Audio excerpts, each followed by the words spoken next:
तो मैं कहना चाहता हूं कि सती ने कथा नहीं सुनी तो भ्रम पैदा हो गया, और जब भ्रम पैदा हो गया तो भ्रम लेकर के गई, भ्रम में और भ्रम आ गया, भ्रम में और भ्रम आ गया। क्योंकि कथा सुनती तो भ्रम दूर हो जाता, लेकिन कथा नहीं सुनी तो भ्रम लेकर के गई थी और भ्रम आ गया। संशय लेकर के गई थी, संशय में भी संशय। संशय क्या है? पति ने कहा कि भगवान है प्रणाम करो, लेकिन संशय की जिंदगी कह रही है कि ये भगवान नहीं है, इसलिए सती ने प्रणाम नहीं किया। मैं एक बात कहता हूं, जहां पर पति प्रणाम कर रहा हो पत्नी को प्रणाम करने में संकोच नहीं करना चाहिए। करना चाहिए क्या? जब पति प्रणाम कर रहा है, जैसे हमारे साथ शिष्य चल रहे हैं, अब हम किसी देवता को प्रणाम करते हैं तो शिष्यों को संशय करना चाहिए। मेरा गुरु जब प्रणाम कर रहा है तो हमें भी प्रणाम करना चाहिए, संशय की आवश्यकता नहीं। लेकिन शिष्य यदि प्रणाम नहीं करते हैं तो निश्चित है भ्रमित हैं, संशयग्रस्त हैं, और संशय के सर्प ने इनको डस लिया है। इसलिए संशय का सर्प जिसे डस लेता है प्यारे, उसकी जिंदगी होश की जिंदगी नहीं होती है, बेहोश की जिंदगी हो जाती है। होश की जिंदगी का मतलब पहचान, और बेहोश की जिंदगी का मतलब पहचान खो देना। आज सती पहचान खो देती है, दिखाई नहीं दे रहा है कि मेरा पति परमात्मा को प्रणाम कर रहा है, मुझे भी प्रणाम करना चाहिए, लेकिन सती ने प्रणाम नहीं किया। भगवान शंकर ने कहा कि मेरे ईश्वर का, मेरे इष्ट का तूने अपमान किया है। अगर मेरे इष्ट का तूने अपमान किया है सती, मैं तुझे स्वीकार नहीं कर सकता हूं, अभी भी मैं कह रहा हूं प्रणाम कर। तो सती कहती है कि आप भले ही कुछ भी कहो, लेकिन मैं प्रणाम तब करूंगी जब परीक्षा ले लूं। परीक्षा में अगर ये उत्तीर्ण हो गए तो समझ लेना कि मैं प्रणाम कर लूंगी। परीक्षा, भगवान शंकर ने कहा आप तो और गड़बड़ कर रही है। तो परीक्षा भगवान की नहीं ली जाती है, कभी भी भगवान की परीक्षा नहीं लेना चाहिए। भगवान की तो प्रतीक्षा करनी चाहिए। क्या करनी चाहिए? प्रतीक्षा। अच्छा बोलो, जितने लोग यहां बैठे हो भगवान के दर्शन की प्रतीक्षा में प्रतीक्षारत हो कि नहीं? किसके दर्शन की अभिलाषा है? भगवान के दर्शन की। तो प्रतीक्षा ही तो कर रहे हो कि परीक्षा कर रहे हो? प्रतीक्षा। भगवान की प्रतीक्षा करनी चाहिए, भगवान की परीक्षा नहीं लेनी चाहिए। सती और गलती कर रही है तू, भगवान की परीक्षा लेने पर आमादा है, खबरदार, मैं तेरा त्याग कर दूंगा। सती जी ने कहा महाराज नाराज हो चाहे कुछ करो, मैं तो पहले परीक्षा लूंगी। इसका मतलब यह है कि सती के जीवन में दुस्साहस है। बोलो है कि नहीं दुस्साहस? इतना बड़ा दुस्साहस होना नहीं चाहिए। हमेशा यदि सुंदर मार्गदर्शन दिया जा रहा हो तो उसे स्वीकार करना चाहिए, लेकिन सती सुंदर मार्गदर्शन प्राप्त करने के बाद भी स्वीकार नहीं कर पा रही है। क्यों? इसलिए कि उसका संशय दूर नहीं हुआ। संशय इसलिए दूर नहीं हुआ क्योंकि कथा नहीं सुनी उसने। ये संशय रूपी पक्षी बहुत खतरनाक होता है। संशय रूपी पक्षी दूर कैसे होगा? जैसे किसी पक्षी को भगाना है तो ताली का प्रयोग करना पड़ेगा, नहीं ऐसे पक्षी भाग जाएगा। ताली करो, बजाओगे पक्षी भाग जाएगा। ऐसे ही संशय रूपी पक्षी किस ताली से भागेगा? कहे राम कथा, राम कथा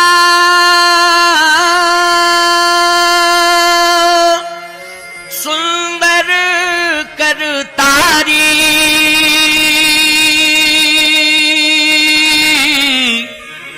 संशय विहंग उड़ावन हारी। ये संशय रूपी पक्षी सदा सदा के लिए चला जाएगा। किससे जाएगा? राम कथा सुंदर करतारी। राम कथा रूपी तारी का प्रयोग करोगे तो संशय रूपी पक्षी भाग जाएगा। इसलिए राम कथा सुनना आवश्यक है कि नहीं? ये भ्रम, ये संशय परिवार का दूर करना है, व्यक्ति का दूर करना है, परिवार के सदस्यों का दूर करना है तो राम कथा से जुड़ना पड़ेगा। इसलिए हमारी पुरानी परंपरा है कि घर घर में रामायण होती थी। बोलो भाई, होती थी कि नहीं? घर घर में रामायण। दो चीजें आवश्यक थी, एक तो आंगन में तुलसी और तुलसी कृत रामायण। तुलसी की पूजा करो और तुलसी कृत रामायण को पढ़ो। और जब फुर्सत में हो जाते थे, सब दिन भर काम काज करके शाम को घर में आते थे, जब सब फुर्सत में हो जाते थे तो बोलो एक साथ परिवार में बैठ करके रामायण पढ़ी जाती थी कि नहीं पढ़ी जाती थी? परंपरा पहले थी। अब क्या है क्या नहीं है हम कह नहीं सकते, लेकिन परंपरा यही थी कि रामायण पढ़ी जाती थी। क्यों? संशय रूपी पक्षी को भगाने में रामायण ही माध्यम है और कोई माध्यम नहीं, रामायण। और संशय दूर होता था। अब क्या बतावें आपको, रामायण पढ़ना बंद कर दिया, महाभारत शुरू हो गया। बोलो घरों घरों में महाभारत शुरू हो गया कि नहीं? अब महाभारत शुरू हो गया है तो कंडीशन खराब होती जा रही है। और जब महाभारत शुरू होगा तो ईमानदारी से बताओ दुर्योधन पैदा होगा कि नहीं होगा? बिना दुर्योधन के महाभारत हो सकता है क्या? बिना दुर्योधन के महाभारत नहीं हो सकता है। और दुर्योधन का अर्थ क्या है? जो संतान धन का दुरुपयोग करे वही दुर्योधन। जो संतान धन का दुरुपयोग करे वही दुर्योधन। हस्तिनापुर की संपत्ति को सबसे ज्यादा किसने बर्बाद किया? बोलो। हस्तिनापुर की संपत्ति को सबसे ज्यादा बर्बाद किया है दुर्योधन ने। इसलिए धन का दुरुपयोग करने वाला ही दुर्योधन हुआ करता है प्यारे। इसलिए मैं कहता हूं ये संशय बना रहेगा, ये भ्रम बना रहेगा तो निश्चित रूप से हमारा विकास भी रुक जाएगा और एक विनाश का मार्ग प्रशस्त हो जाएगा। इसलिए विनाश को रोकने के लिए हमें राम कथा से जुड़ना पड़ेगा। तो आज भगवान शंकर ने बहुत समझाया, नहीं मानी, सती चली गई परीक्षा लेने के लिए। जैसे परीक्षा लेने के लिए गई तो याद रखना लक्ष्मण जी को थोड़ा भ्रम हुआ। लक्ष्मण जी कहते भैया भैया, हाँ क्या बात है? अच्छा इसमें भ्रम मत करना।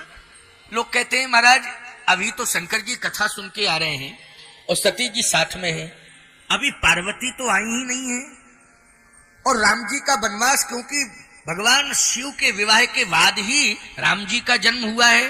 तो जब राम जी का जन्म नहीं हुआ है तो राम जी कहां से आ गए और पत्नी की खोज कहां से करने लगे? लोग भ्रम कर सकते हैं। लेकिन कल्प कल्प प्रति प्रभु अवतरहि, चारु चरित्र नाना विधि करहि, ये कल्प भेद की कथाएं हैं। इसलिए एक कल्प में ये कथा है तो एक कल्प में दूसरे कल्प में इस तरह की कथा है। भ्रमित होने की आवश्यकता नहीं है। भगवान श्री राम वास्तव में भगवती लीला वह थी कि भगवान राम खोज रहे थे किसको? भगवती सीता को। अच्छा इसी समय क्यों खोज रहे हैं? ये लीला इसलिए भगवान ने प्रकट की क्योंकि ये लीला का भाग है। समझ गए हो कि नहीं? ये लीला का भाग है। वस्तुतः देखा जाए तो लीला के पात्र सुनिश्चित हैं। बोलो है कि नहीं?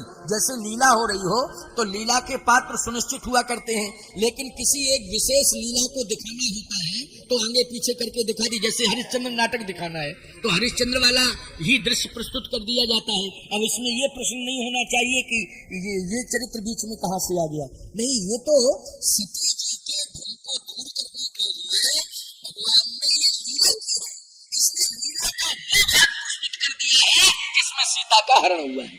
समझ गए हो? जिसमें सीता जी का हरण हुआ है वो भाग भगवान शंकर ने श्री राम जी को देखकर प्रणाम किया और भगवान राम ने तत्काल उस दृश्य को प्रस्तुत कर दिया। रोने लगे भगवान राम। अच्छा जब भगवान राम रोने लगे, चले आ रहे हैं, भगवान शंकर ने रोते हुए प्रभु राम को देखा, लेकिन भगवान मान करके प्रणाम किया। सती जी से कहा प्रणाम करो। सती बोली ये रोने होने वाला भगवान नहीं हो सकता है, ये तो रो रहा है, इसको हम भगवान कहां से माने? भगवान तो प्रसन्न रहता है, उससे बड़ा प्रसन्न दुनिया में कौन है? लेकिन ये रोने वाला, ये तो संसारी मानव है। भगवान शंकर ने कहा सती ये वास्तविकता नहीं है मेरे भगवान की, अभिनय है। ये क्या है? अभिनय। अभिनय में, नाटक में और वास्तविकता में अंतर होता है कि नहीं होता है? बोलो भाई, होता है अंतर कि नहीं? वास्तविक रोना अलग बात है और नाटक का रोना अलग बात है। ये नाटक है, अभिनय, ये वास्तविकता नहीं है। मेरी बात को तो मानो, ये अभिनय है। लेकिन है भगवान, क्योंकि इसलिए तेरे सामने रोते हुए आए, मेरे सामने भी रोते हुए आए कि हम सब भ्रमित हो जाएं, उसे पहचान ना पावे। लेकिन कथा सुन के आए तो भ्रम रहेगा ही नहीं। हमारा तो भ्रम दूर हो गया, हम समझ गए मेरा भगवान है, लेकिन अभिनय कर रहा है, अपने को छिपा रहा है, लेकिन है भगवान। क्योंकि भगवान अपने को छिपाता है, अपने को प्रकट नहीं करता है। लेकिन तुम्हारे अंदर यदि कथा की पूंजी है तो याद रखना कथा पहचान दिला देगी कि ये परमात्मा है। भ्रमित होने की आवश्यकता नहीं है। ईश्वर कभी भी आ सकता है, किसी भी रूप में मिल सकता है, याद रखना। ये मत समझना शंख चक्र गदा पद्म धारण करके ही भगवान का दर्शन हो सकता है। भगवान किसी भी रूप में आ सकता है। एक बड़ी प्रसिद्ध कथा है, बहुत अच्छी प्रेरणादायी कथा है। सत्संग हो रहा था एक गांव में, जैसे अभी यहां कृष्णा महाविद्यालय में सत्संग हो रहा है, आप सब श्रवण कर रहे हैं, ऐसे ही एक जगह सत्संग चल रहा था। श्रोताओं ने कहा कि कथा से होता क्या है? महात्मा ने कहा भगवान मिलते हैं। कंफर्म? हाँ। विश्वास करना पड़ेगा, उसके प्रति श्रद्धा रखनी पड़ेगी, कथा को मन से सुनना पड़ेगा, भगवान मिलता है। एक श्रोता ने कहा कि अगर ये सत्य है तो हम कथा सुन रहे हैं, वो मन लगा के सुन रहे हैं, और फिर देखता हूं भगवान मिलते कि नहीं मिलते। अब वो कथा सुन के गया, भगवान ने स्वप्न में कहा कि मैं तुझे दर्शन दूंगा। देखो, कथा सुन के गया और सो गया, और सो गया तो भगवान ने कहा, अच्छा, उसके मन में ये आया कि संत जी कह रहे हैं कि कथा सुनने से भगवान मिलते हैं, लेकिन कथा सुननी चाहिए मन लगा के। मैंने तो कथा सुनी, लेकिन सत्य है क्या भगवान मिलेंगे? भगवान मिलेंगे तो देखता हूं कथा का कितना बड़ा प्रभाव। बस ऐसा सोचते सोचते सो गया। भगवान ने स्वप्न दिया कि मैं कल आ रहा हूं 8 बजे तेरे घर पर। जैसे स्वप्न में उसने सुना तो जागा, सुबह स्नान करके पत्नी से बोला, सुन सुन, जल्दी तू भी स्नान कर और घर को बढ़िया सुंदर गाय के गोबर से सुंदर लीप पोत के तैयार कर। क्यों क्यों क्या बात है? अरे भगवान आ रहे हैं, 8 बजे का टाइम दिया है। वो भगवान झूठ नहीं बोलते हैं, सत्य बोलते हैं। कहे भगवान ने कहा था, कहे हाँ स्वप्न में कहा। अरे बोले स्वप्न की बातें सत्य नहीं। नहीं, ब्रह्म मुहूर्त में स्वप्न हुआ है, ब्रह्म मुहूर्त का स्वप्न सत्य होता है। ब्रह्म मुहूर्त में ही स्वप्न मिला, मैं मुझे सुनने को मिला, भगवान आ रहे हैं, और इसलिए मैं सत्य मान रहा हूं कि मैं कथा सुन रहा था तो व्यास जी ने कहा था, एक संत की वाणी से मैंने सुना है कथा में कि जो मन लगा के कथा सुनता है, एक न एक दिन भगवान उसे अवश्य मिलते। विश्वास करना पड़ेगा। मैंने तो विश्वास कर लिया, इसलिए भगवान ने स्वप्न दिया, 8 बजे का टाइम दिया, आएंगे वो। उसने पूरे गांव में ढिंडोरा पीट दिया, हमारे दरवाजे पर भगवान आ रहे हैं, 8 बजे पूरी तैयारी है, आप लोगों को दर्शन करना हो तो आ जाओ 8 बजे से। पूरा गांव इकट्ठा हो गया भाई कि भगवान आ रहे हैं। इससे बड़ी बात और क्या होगी, गांव में ही भगवान का दर्शन होगा। 7:30 बज गया, पूरा गांव खड़ा है, यहां सुंदर कलश लिए माताएं खड़ी हैं, स्वयं वो आरती सजाए, दीपक रखा कि भगवान की आरती उतारेंगे, और खड़ा है। सारे लोग कीर्तन कर रहे, इधर भगवान के प्रसाद के लिए सुंदर पकवान बना दिए गए हैं कि भगवान को हम भोजन भी कराएंगे, पहले आरती उतारेंगे। ठीक 7:30 बजा, लोगों ने कहा कि अब आधा घंटा रह गया, भगवान आने वाले हैं। 8 बज गया। लोगों ने कहा 8 तो बज गया है, भगवान झूठ नहीं बोलते, भगवान तो दिखाई नहीं दे रहे हैं। उसने कहा देखो 10-5 मिनट लेट भी हो सकते हैं, ऐसा नहीं है कि 8 बजे का कहा तो हो सकता है हमारे सुनने में अंतर आया हो, 8:15 का कहा हो, लेकिन हमने सुना कि 8 बजे, तो ऐसा नहीं है, थोड़ा 10-20 मिनट लेट भी हो जाता है मामला। आएंगे जरूर, कहा है निश्चित रूप से, ब्रह्म मुहूर्त में कहा है आएंगे। बस 8:15 हुआ, प्यारे 8 बजे ही एक बालक आया और रोने लगा। लोगों ने ध्यान नहीं दिया, बालक गांव का नहीं था, लोगों ने यह भी ध्यान नहीं दिया, बालक रो रहा था, यह भी ध्यान नहीं दिया। और जैसे ही लोग उसे डांटने लगे कि झूठ बोलते हो, 8:15 बज गया, भगवान अभी तक नहीं आया, तो बालक जोर जोर से रोने लगा। बालक जोर जोर से रोने लगा तो लोगों ने कहा भगवान तो नहीं आया, लेकिन ये बच्चा रो रहा है, इससे पूछो क्या बात है। तो गांव वालों ने पूछा क्यों रो रहा है तू, क्या बात है? बोले मुझे भूख लगी है, मुझे भूख लगी है, मुझे भूख लगी है। जिसने कहा था 8 बजे भगवान आएगा, स्वप्न भगवान ने कहा, उसकी आंखें लाल हो गई। उसने कहा यहां नाटक कर रहा है रोने का, आंखें तेरे घर में भोजन नहीं है, तू यहां भूखा चला आया। भगवान के लिए मैंने व्यंजन तैयार किए थे, तेरे लिए तैयार किए थे। भगवान जब तक नहीं आएगा, जब तक उसे नहीं खिला दूंगा। रोते रोते तू तालाब भर दे, मुझे इसकी चिंता नहीं है, पहले भगवान को खिलाऊंगा तब तुझे दूंगा। गांव वालों ने कहा बालक तो है, आखिर रो रहा है, कुछ हो तो खिला दो।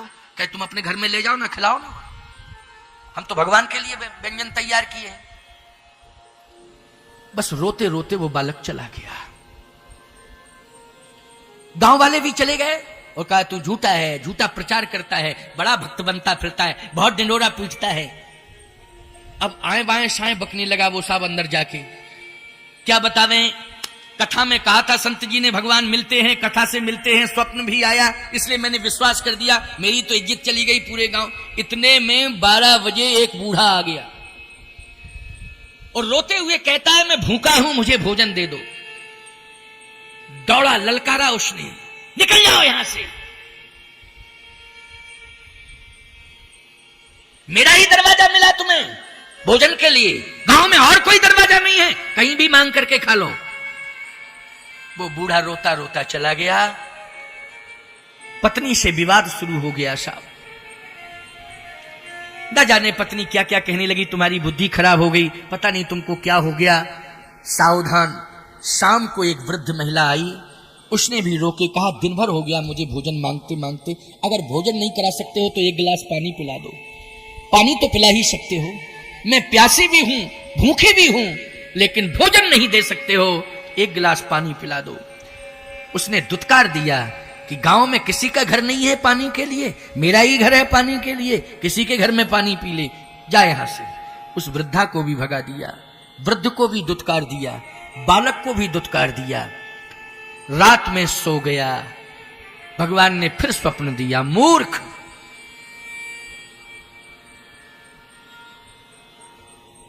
उसने सुना कि मूर्ख कौन कह रहा है।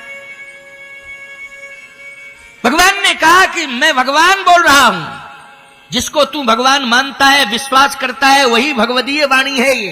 ये भगवदीय वाणी है, ये शब्द ब्रह्मनाद है, इसे सामान्य शब्द मत समझना, यही ब्रह्मनाद है। क्या कहना चाहते हो? मैं यही कहना चाहता हूं, अभागा है तू। मैं आया था, लेकिन तूने मेरे शब्दों को ही नहीं सुना। उसने कहा कि आप तो आए नहीं थे। कहा नहीं, मैं आया था, ठीक 8 बजे आया था। 8 बजे तो एक बालक आया था। भगवान ने कहा मैं 3 बार आया, तू समझ नहीं पाया। मैं बालक बन के आया था, मैं 12 बजे वृद्ध बन के आया था, मैं शाम को 8 बजे वृद्धा बन के आया था।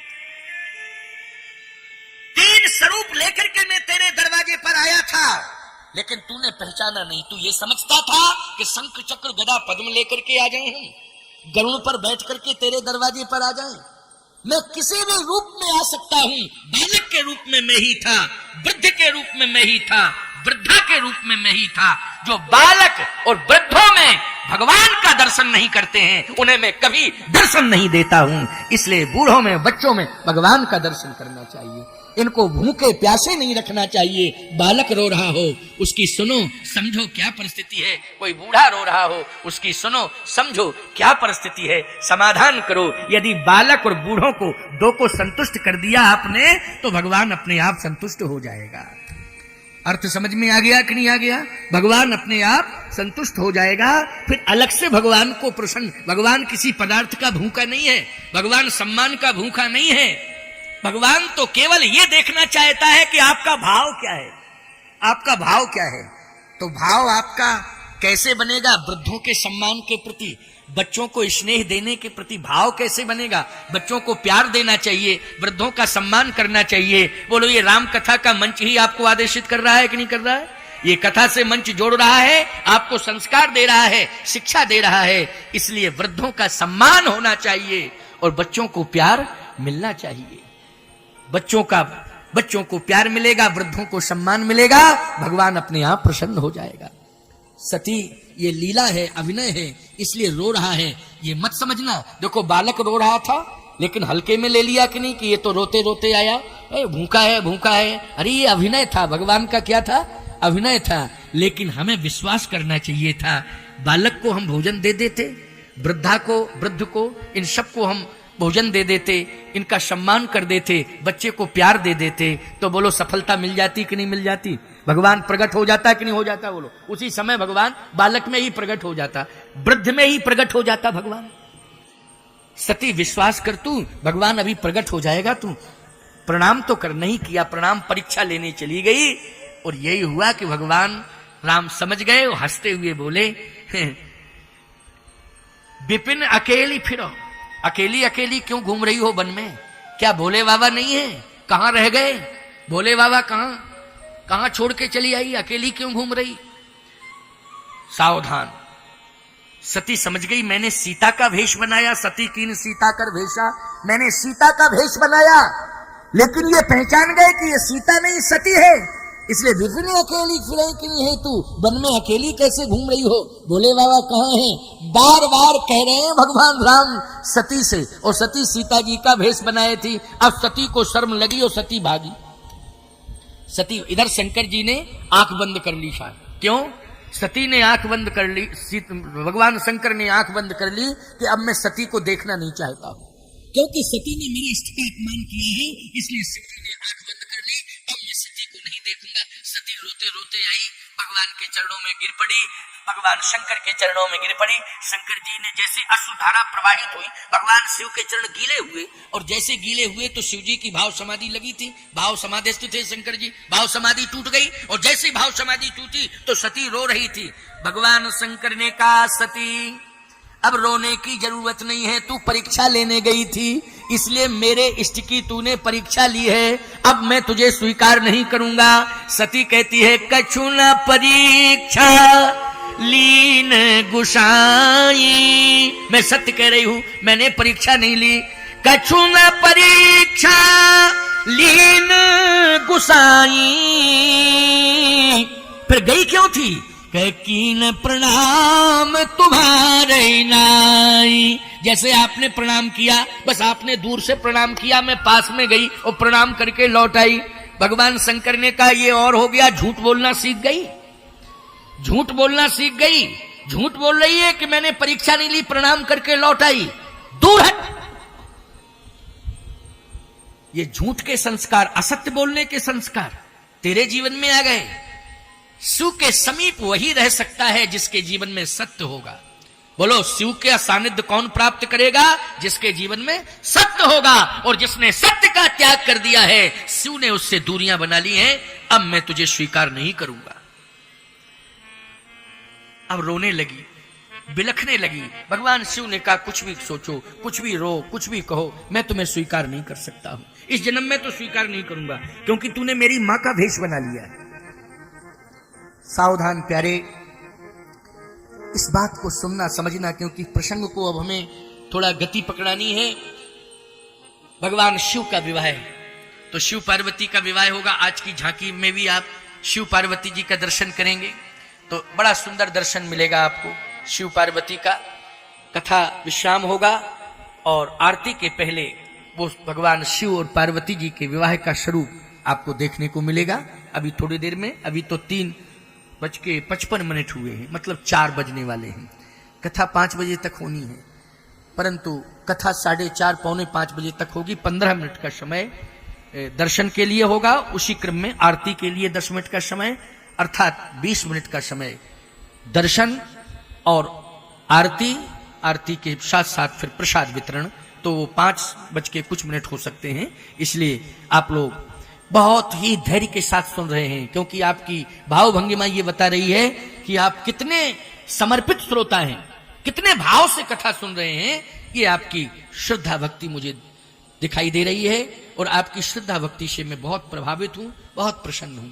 तो आए सुने, सती का त्याग कर दिया, अपने इष्ट के प्रति इतने समर्पित हैं कि अपमान बर्दाश्त नहीं किया और सती का त्याग कर दिया। सावधान, कभी भी नारी को यह अभिमान नहीं करना चाहिए कि मैं चाहूं तो मेरे कारण किसी का भी त्याग मेरा पति कर सकता है। नहीं नहीं नहीं, ऐसा नहीं। यदि अपने से बड़ों का अपमान होगा, मर्यादा का हनन होगा, तो पति ये शिव बनकर के डिसीजन ले सकता है कि जैसे शिव ने सती का त्याग किया है, वैसे ही पति पत्नी का भी त्याग कर सकता है। याद रखना, मर्यादा से ज्यादा महत्वपूर्ण कोई नहीं होता है। अगर पुत्र जो है पिता की मर्यादा नहीं रखेगा तो पिता पुत्र का भी त्याग कर सकता है। प्रमाण के लिए मैं कह रहा हूं, जाके प्रिय न राम वैदेही तजिए ताहे कोट बैरी सम यद्यपि परम स्नेही। और सुनिए कितना त्याग हुआ, किस किसने त्याग किया है। अब सुन लीजिए, गोस्वामी जी का भाव है, जाके प्रिय न राम वैदेही, जाके प्रिय न राम वैदेही तजिए ताहि कोटि बैरी सम यद्यपि परम स्नेही।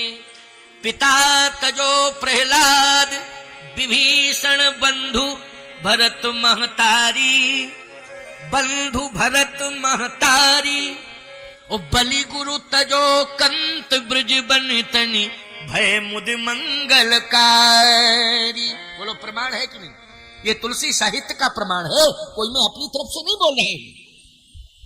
इसलिए पति पत्नी दोनों को चाहिए कि भगवान के प्रति समर्पित हों और भगवान की कथाओं के प्रति समर्पित हों। पति पत्नी दोनों को चाहिए, पुत्र प्रपौत्र जितने भी परिवार में हों सारे लोग भगवान और भगवान की कथा के प्रति समर्पित हो जाएं। इसी से भ्रम दूर हो जाएगा, संशय दूर हो जाएगा। संशय और भ्रम दूर हो गया तो कभी भी परिवार में बिखराव नहीं हो सकता है, कभी बिलगाव नहीं हो सकता है, कभी बिखराव नहीं हो सकता है। पूरा परिवार एक साथ